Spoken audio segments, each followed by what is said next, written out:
Hey you all, Carpetbagger here, coming to you live from the South, more specifically Memphis, Tennessee, the city that you guys sent me to. We're currently on, oh my gosh, what day is it? We are currently on the Carpetbagger Choose My Adventure road trip where you guys get to vote which city I head to next. You chose Memphis, Tennessee, and we're gonna be checking out Memphis, Tennessee today. Now I did want to apologize because I had a the video from yesterday went up a lot later than I would have liked it to. Had some technical issues, and basically what happened is every night while I'm on this road trip, I'm trying to upload. I film all day, I get back to the hotel, I edit the videos, and then make them live the next day. So there is some margin for error in there. Last night I got into my hotel room, edited the video, set it to upload, fell asleep. When I woke up, there was a major editing error in the video. So I ended up having to delete that, re-edit the video, upload it again, and then for some reason the YouTube glitched. It would not let me make the video public, and keep in mind this takes like over an hour for it to upload. And then so I had to scrap that, do render a third version, upload that. So yeah, these are the dangers of filming on the open road and filming day to day. You sometimes run into obstacles, but I promise you we're going to try to have a full day here in Memphis today. And so one theme that I've noticed here on the Carpetbagger Choose My Adventure road trip is the Mississippi River. You guys have been sending me back and forth across the Mississippi. It seems like I think every day I've traveled, I've crossed the Mississippi at some point. And it's fitting today. We are starting out on Mud Island here in Memphis, Tennessee. This is actually an island in the Mississippi River. So I'm currently standing in the Mississippi River, or on the Mississippi River. And interesting thing here on Mud Island, you look behind me, they actually have a scale model of the majority of the Mississippi River. So normally I think it would be full of water, but it is dry now because it's winter. So I figure we take a walk down the Mississippi and see maybe what the future holds as far as traveling around the Mississippi. So it looks like we're starting near Cape Gardeau. This is where we stopped last night. I was actually right by the river. Yeah, standing on the river. We're watching the boats go by, and that's where they had the murals. They had the mural of President Taft, also known as the Billiken, and I watched the train. Watched the train go by. Yeah, because the river's dry, it can actually walk in the Mississippi River. It's a little lumpy. Oh, look at these bridges here. I think I can walk. Over that bridge. I think. Oh my God! Probably shouldn't do that. I'm gonna break my ankle. But here's Cairo, Illinois. This is the southernmost town in Illinois. It's actually a town that's had a lot of economic strife, and it's actually considered one of the largest ghost towns in America, given how many people have moved out of Cairo. And actually, it looks like it shows like this is, I guess this is the Ohio. I think this is the Ohio River right here. This is where the Ohio and the Mississippi converge at Cairo. That's the convergence point. Let's just walk up the Ohio River for a moment. Here's what I wanted to see. The town of Metropolis, Illinois. This is the home of Superman. They have a really awesome Superman museum and a statue of Superman. I think the statue is right outside the courthouse there, if you can see that. Yeah, I love this town. And there's another town over there. Let's see what that is. Oh, it's Paducah, Kentucky, home of the National Quilt Museum. I believe the Quilt Museum actually is on the river here. Maybe it's in Barclay Park. I don't know. I remember it being near the river, but I'm not sure. They don't label it on here. All right, now we are headed downriver. This is really cool how accurate it is. You can see all the little divots and topographical detail. See the Missouri-Arkansas border there. See there's different points where the river gets really wide. Now over on the other side of the river, we see the city of Memphis. It's the huge, sprawling, you can see how huge that is compared to some of the other smaller cities. And it looks like they're actually doing some repairs on Memphis, getting it spruced up, getting it a good shine. You can see all these bridges crossing the Mississippi next to Memphis. And if you look right there, that's Mud Island. That's where we are right now.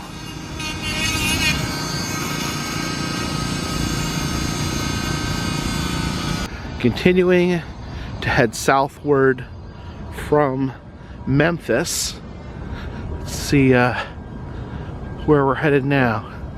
The little town of Helena, Arkansas. I don't know that I've been there. You know, it's almost not fair that they call it the Mississippi River, given how many states it touches. Seems like Mississippi's trying to hog all the credit. Oh man, this is a long river, if I do say so myself. All right, crossing over into Louisiana for the home stretch. It's Vicksburg, Mississippi over here. I've been to Vicksburg. It's interesting, a lot of history in Vicksburg, a lot of Civil War history. They have a museum that has a bullet that impregnated a woman, and also they have a Confederate camel buried in their graveyard. Interesting place.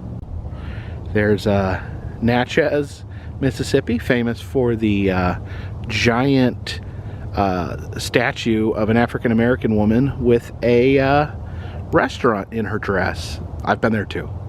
Yeah, when I said we were in the home stretch, I didn't know what I was talking about. Here we are in Baton Rouge, Louisiana. You can see that bridge has fallen. That's dangerous. Looks through this section, the river gets deeper and less wide.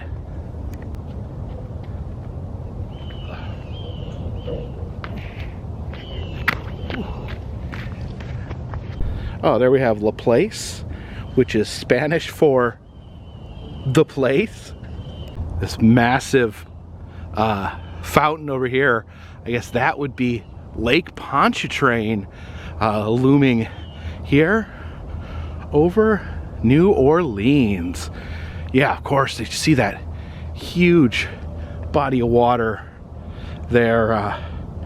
Yeah, there's the starting of the bridge, the Lake Pontchartrain Causeway, that when you drive that bridge, it takes at least 30 minutes to get to the other side of there. And when you're in the middle, you can't see land on either side. And that'll take you to Abita Springs, home of the Abita Mystery House.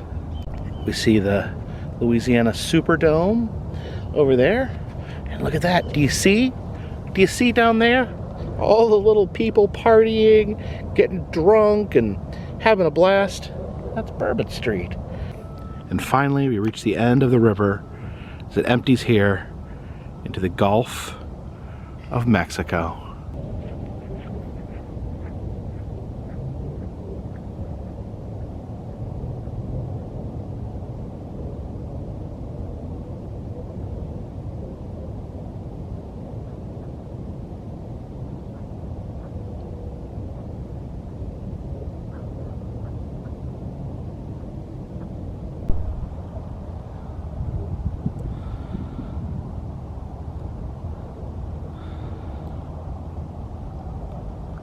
Oh my gosh, now I gotta swim upstream and head up to the top of the river because I left my car in Missouri.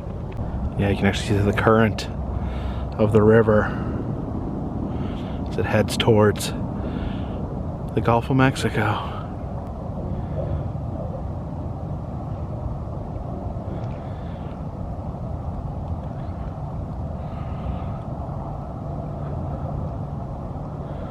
Now there used to be a museum here as well, a Mississippi River Museum, but I believe that it has been closed down.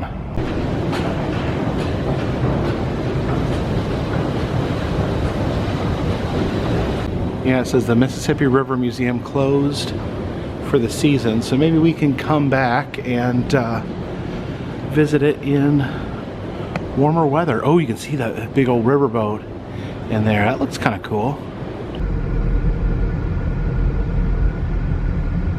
We are here in front of the Memphis Cotton Exchange. This is a massive institute for trading of cotton.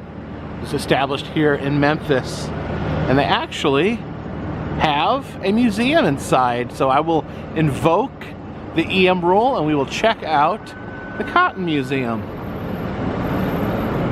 Into the old Cotton Exchange building here with their golden elevators.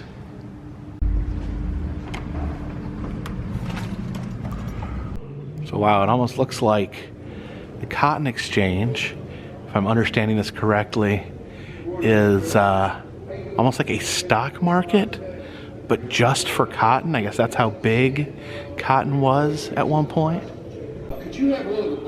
The office down here. See the man up on the ladder there, checking off the different prices of cotton in different parts of the world. See Memphis, Liverpool, and New York. Looks like that guy up there is getting a telegram, I believe. I could be wrong. What exactly do you think he's doing there? What does that machine do? The different phone booths here. You can see this guy, this cotton trader, making a phone call there. And you can actually go into these individual booths and listen to some videos. You can listen to some people talk about the old Cotton Exchange. Oh, hey there, buddy. Every year in Memphis, from 1939 to 1993, they would have a made of cotton beauty pageant here in Memphis. There's a bouquet of cotton that the contestants would carry. And these are all outfits from the Memphis Cotton Carnival. So they almost had a Mardi Gras style cotton celebration, even using the Mardi Gras colors there. You can see these costumes, presumably all made from cotton.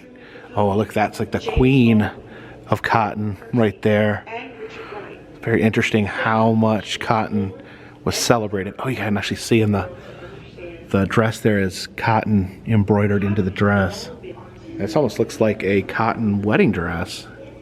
Here are modern ships that would be used to carry cotton. Of course, the sworn enemy of cotton, the boll weevil. You can see the giant boll weevil there, as well as some preserved boll weevils in there. I actually have a boll weevil there tattooed on my left arm, but not because I hate cotton. Products made from cotton. You can see without cotton, we wouldn't have wonderful quilts like the ones that can be found at the National Quilt Museum in Paducah, Kentucky. Now, that's a cotton gin that is used to separate the fluffy part of cotton from the scratchy part of cotton, and that's gin, G-I-N, not Djinn, D-J-I-N-N, like an evil genie. Here are some items from the Cotton Exchange. There's a ledger there, and this is Confederate money that was used to fund the exchange. Some dominoes that would be used by the workers to play dominoes when they were slacking off. Then a lint brush, because apparently you don't want to be covered in cotton all the time. Of course, there's a very dark side to the cotton industry, and the fact that human slaves were used to harvest the cotton and were profited off of and treated brutally with no compensation, which is horrible. They have some items from the slave trade here. These are manacles used to handcuff or leg cuff a slave. There's a lock to lock. Just imagine people putting chains on each other and forcing each other to work. This is just, it's horrible. What a horrible dark side of humanity that is. It says, I've not heard of these before. It says these are manillas. It says these were often used in the slave trade. Apparently they were considered a valuable item in like a bracelet in some African countries, and they would actually be used to trade for humans. Just horrible. What is cotton? I guess I should have started here. Yeah, so there's cotton. There's pre-gin cotton. Doesn't got all the yucky stuff out of it yet. These are cotton seeds. I guess these are like cotton seeds that have the fuzzy stuff taken off of them, and then there's this seed splitter to cut open the seeds. And of course, without cotton, we couldn't have beautiful, beautiful denim. Oh, look at this big old bale of cotton there. Oh, it's really soft. Up around the top of the room here, there is a giant mural that extends all the way around, showing different scenes from Memphis and cotton history. There's the Cotton Carnival we talked about. There's people enjoying cotton. And the dark side of cotton, of course, the use of slavery. There we see Abraham Lincoln saying, "All persons held as slaves shall forever be free." And frankly, Scarlett, I don't give a crap. Over here we have the science room, which gives us the more scientific viewpoint on cotton. Here is how cotton is sorted by class. At the top you have strict, low, middling, spotted color, low, middling, spotted color, middling, tinged color. So yeah, I didn't know there were so many different ratings for cotton. Thank you to our sponsors here. Let's see, other sponsors are Monsanto and cotton itself. Storm Denim, a water-repelling technology from Cotton Incorporated that keeps denim wearers dry, comfortable in wet, cold, and windy weathers, yet feels like regular jeans. I guess we can feel it here. I don't know, it seems like an advertisement. Change the world one pair of jeans at a time. This old jeans can be recycled and converted into housing insulation. Okay, so they grind up jeans and then shove it in your walls, and it keeps you warm. You gotta guess here how many cotton seeds are in this bag. Let's see our choices. I'm gonna go with 500,000 because it does look like a big bag with a lot of cotton in it. Oh man, I was way off. It says 250,000. That's enough to plant the equivalent of 5 football fields. So this one bag here could actually plant 5 football fields? That seems pretty efficient. There's the harvest race.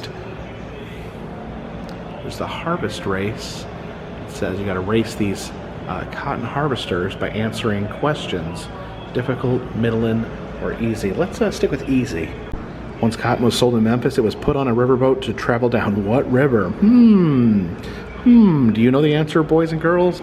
I'm thinking the Old Man River, the mighty Mississippi. All right, if we answer the question correctly, we spin the wheel and move our cotton picker. So let's see here. What's gonna happen?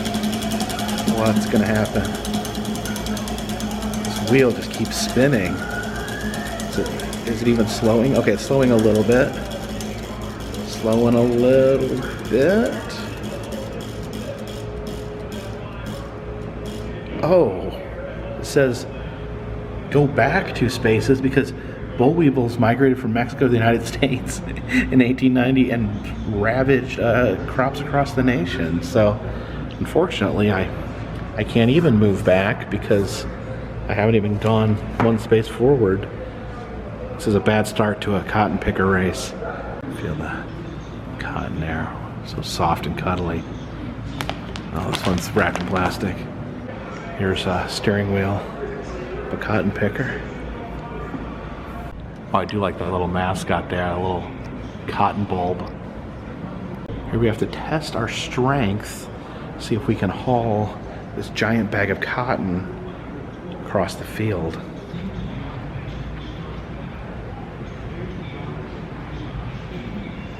Actually, it's pretty light.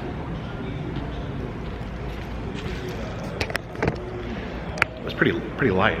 I guess probably a lot harder for children. Cotton is among the most useful fibers. Oh, if I wore a sock like that, I would throw up. It says, can you guess which of these fabrics are made from cotton? So that one's a little rough. That's like a rough towel. That's like a sheet from a bed. Oh, I think that one's stretchy. That's spandex, maybe. Oh, and this is like what sports jerseys are made out of, and then we got corduroy. So, which one of these are made from cotton? I'm just gonna. I think this is a trap. I think they're all made of cotton. Terry cloth, 100% cotton. Stretch poplin, 97% cotton. Nylon lycra. It's 80% nylon, 20% spandex. Okay, I guess that's got no cotton in it. And then, oh, jersey mesh, 100% polyester. No cotton there. And then corduroy, 100% cotton.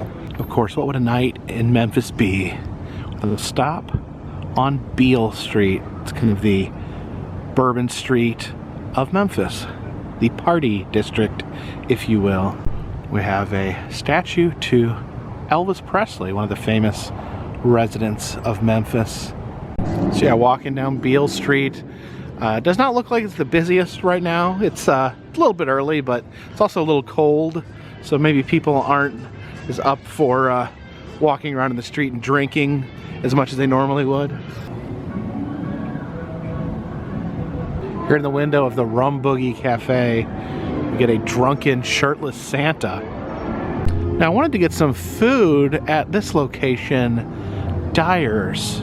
So Dyer's here is actually a famous hamburger place here in Memphis, and one of the things that makes it famous is they have a secret ingredient that they call vitamin G, but in reality it is grease that has been continually used for over a century. Yes, the grease that they cook your food in is over 100 years old. The restaurant originally opened in 1912 and has been using the same grease ever since. Even when they changed locations, they moved the grease to the new location.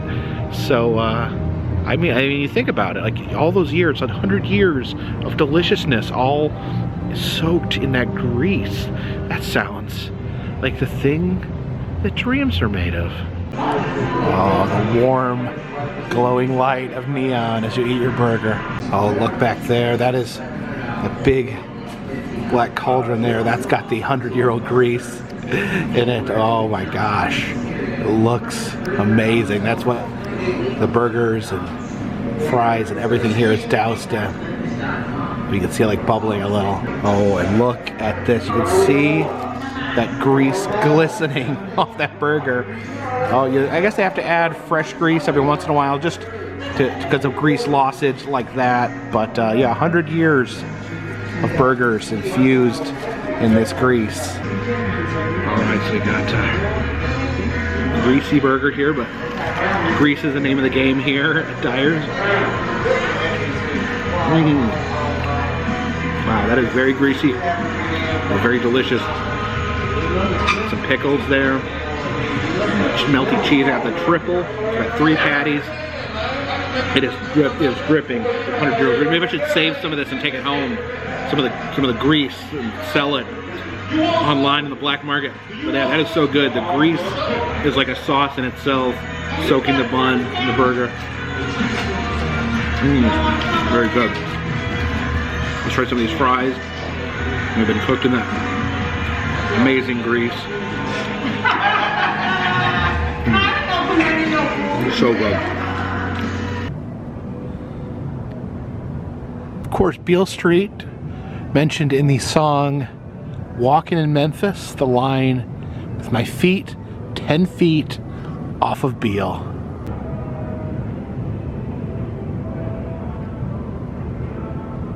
Yeah, if I came back here in a couple months, this would just be one big crowd of people crushing through this street. All the neon flickering. Should have come out here at Jerry Lawler's Hall of Fame Bar and Grill for New Year's Eve, because apparently Jerry Lawler and the Mouth of the South, Jimmy Hart, were both here.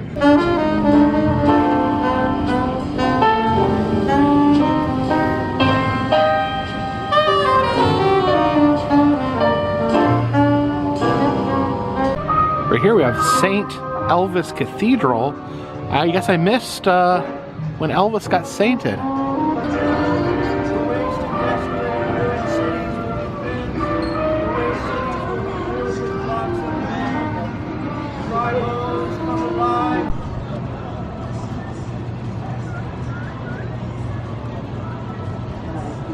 Now there is something here in Memphis that I do like to check on every time I'm in town.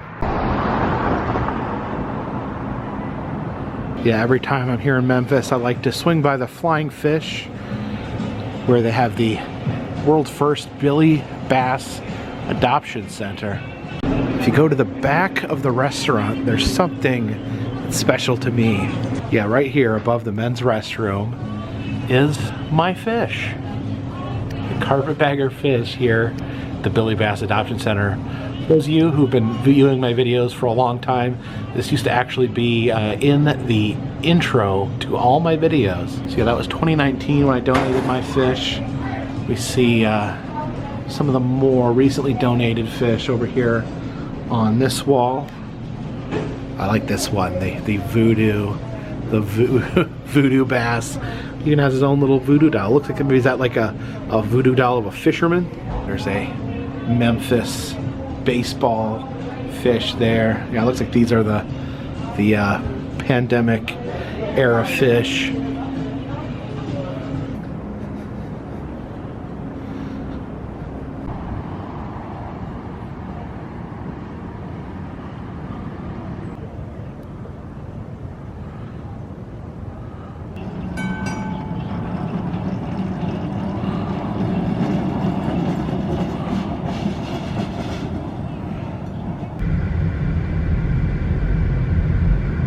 I figured we'd stop off and take a peek inside the pyramid. We got in town too late last night to check inside. This was originally built as a sporting arena, but it was bought by Bass Pro Shops, which turned it into a hunting and fishing wonderland. Now, a lot of people may think the idea of a pyramid in Memphis is a bit random, but actually Memphis was apparently named after the capital of Egypt, and I think they drew some comparisons, you know, with the Nile River in Egypt and the Mississippi River here in America.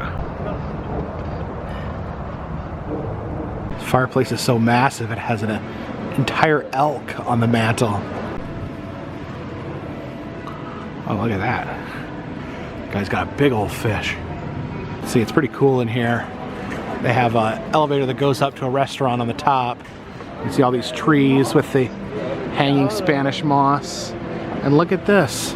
Here, there's real ducks, real fish, swimming around inside of the pyramid. And they actually sell boats that are actually floating in water with ducks swimming around. Really, it's a charming environment. Oh wow, there's like a giant sturgeon in there.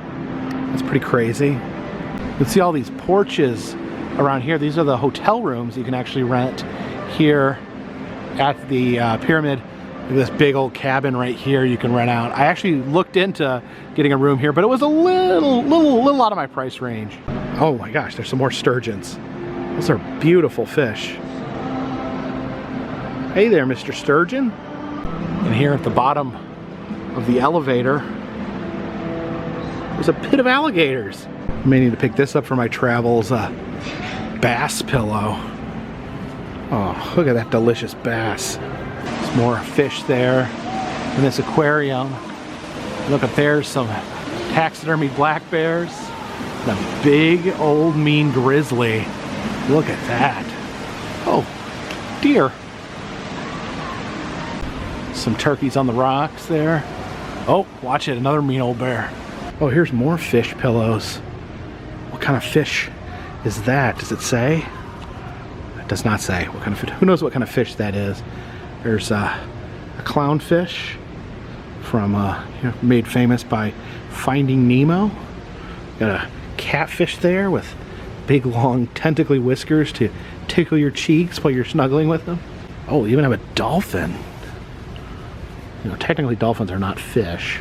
Here's some deer with unusual antlers. Yeah, look at that one there. He's insane. Some saltwater fish there. And there is a old-timey scuba man on top. I have a bowling alley in the back here called the Fish Bowl. And look at this. The ball returns are either a shark or an alligator.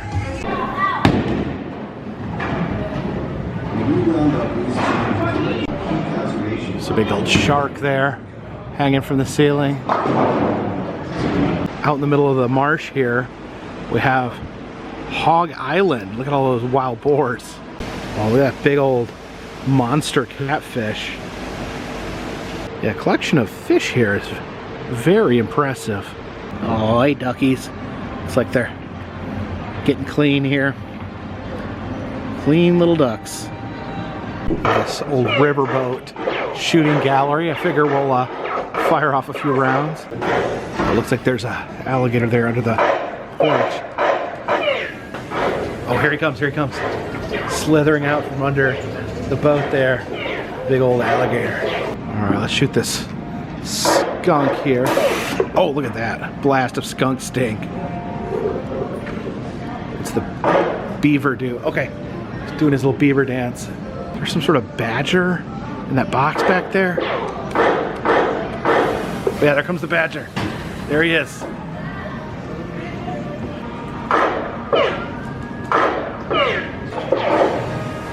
Oh look, that made the possum come down. Sweet. Now guys, I think I may have made a mistake here. My sideburns were getting a little bushy, so I figured I would stop and get a beard trimmer. I left mine at home that I normally use. So I put the what I thought was the correct length, and I think I butchered myself. I think I butchered my sideburns there. See, look how thick that one is. And that one looks like bad. I cut it like up to here on accident. Oh my gosh. Oh, it's gonna take some work to even this out. Yeah, I'm so dumb. I thought I could do this myself. I thought I could handle this, but apparently not. But I'm gonna try to get this fixed up for tomorrow morning. And you guys, we're headed out of town tomorrow. I will wake up tomorrow morning. I will check my phone, and I will go wherever you guys tell me to go. And hopefully I won't look this dumb when I get there. If you'd like to support the channel, consider donating to Patreon.